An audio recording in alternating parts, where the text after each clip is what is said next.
Hey guys, welcome to my channel. My name is Alina and I'm your Russian teacher. Everybody knows how important it is to find necessary words to express your thoughts and to say exactly what you want to say. But in some situation, even after making every effort to find the essential words, this cannot be done. This is due to the fact that simply, there are no analogs for them. And it doesn't depend on how rich the vocabulary of the language is. The fact is that in every language, there will be definitely words that cannot be translated into other languages. And it's all because of our culture and mentality. So today, I want to present to you 10 Russian words that don't have the exact analogs in English. Let's see what I have for you. Let's start right away. The first word is the word sutki. In English, you don't have the exact translation for this word. You usually say it like 24 hours. In Russian, we have this word. So it's not like day, night, день, ночь. It's all together. It's just 24 hours. The second word is the word кипяток. Also, in English, it's kind of a boiling water.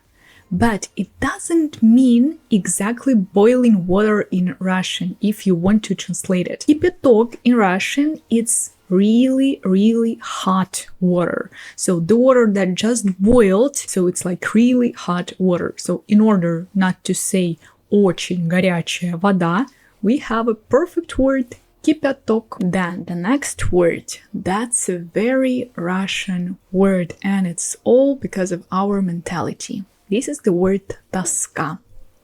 Тоска, it's almost the same as sadness. But for sadness, we have another word, грусть. Грусть, that's sadness. But тоска, it's something more serious. Тоска sometimes is translated like emotional pain.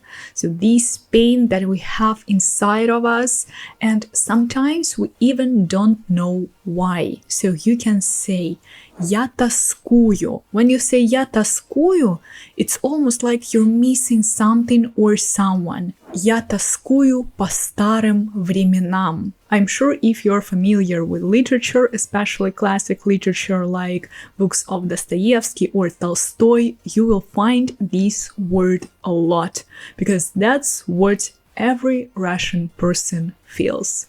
Тоска. Then the next word is the word сушняк. Also another important feeling, I would call it a feeling, because сушняк, that's when you are thirsty.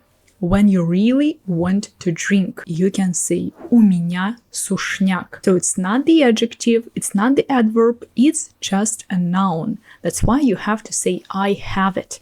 У меня сушняк. Then the word number 5. That's an interesting word, you probably never heard of it. That's the word почемучка. So usually we call children like this because they always ask the question why. In Russian there is a perfect word for them, почемучка. So that's just a person who always or a lot asks questions with the question why. The next word is the word успевать. This one we can translate into English, but depending on every situation, it'll be a different translation. That's why I put this word here, because it doesn't have one perfect translation. So one of the situations where we use this word успевать is when you make something on time. For example, я успел на работу. Я успел на работу. I made it on time to work. And another situation where we can use the word успеть is when you had enough time to do something that you wanted to do. Вчера я успела почитать книгу. So maybe I had a lot of work, I had a lot of things to do, but anyway, я успела почитать книгу. I've had some time to read this book. Then the next word, that's what we use a lot when we are at school. The word отличник.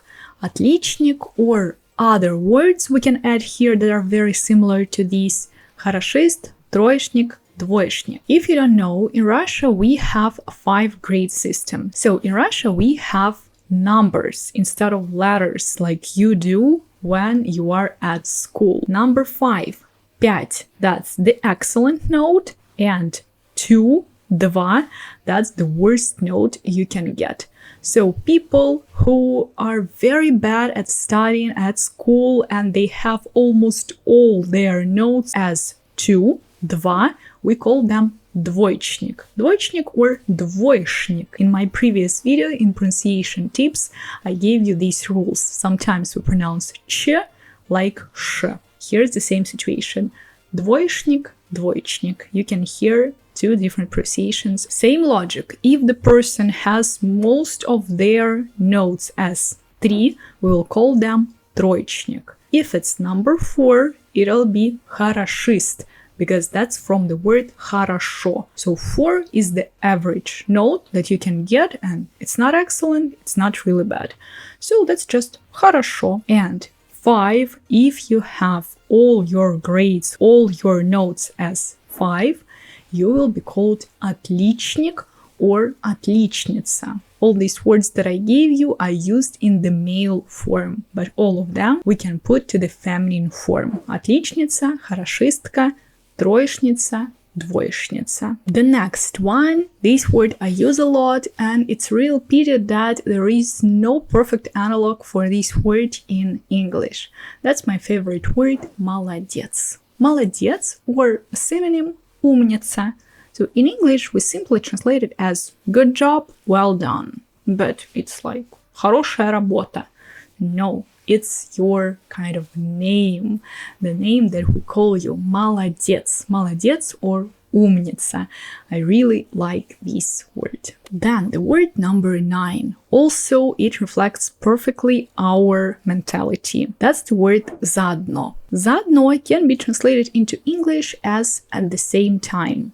But for at the same time, we have another word, which is одновременно. There is a difference between одновременно and заодно. When we start the action, we need to prepare for the action. We need to gather our thoughts, our strength to start doing this. We need to have this internal motivation to start doing something. And when we already started doing something, it'll be really easy for us to do something else at the same time or on our way.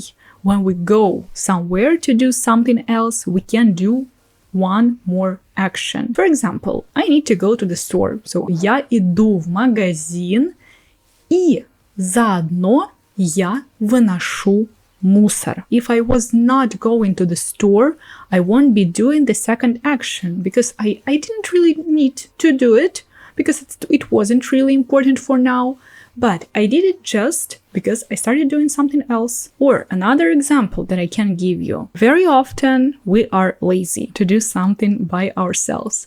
So for example, if I need something in the kitchen, but I don't want to go to the kitchen, but my sister suddenly goes to the kitchen to make some tea. So I say to her, можешь заодно принести мне конфеты. So she will do it at the same time. She will go there, and while she's there, she can take or she can do something else. This word, as I said, reflects perfectly our mentality, probably our laziness a little bit, but that's how this word works. And the last word, that's the word подъезд.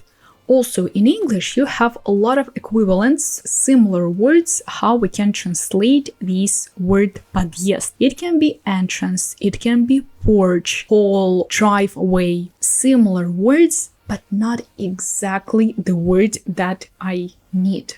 So, usually, подъезд in Russia, it's our entrance to the house, usually an apartment house where you have a lot of apartments. And there in this entrance, in this подъезд, it's usually an internal space in this building, in this house, where usually the stairs are, the elevator, so all this stuff is there. Here it's important to know what is подъезд and how it looks like, because obviously if you are in a very good apartment house, in your house, you will get the clean, very nice looking подъезд.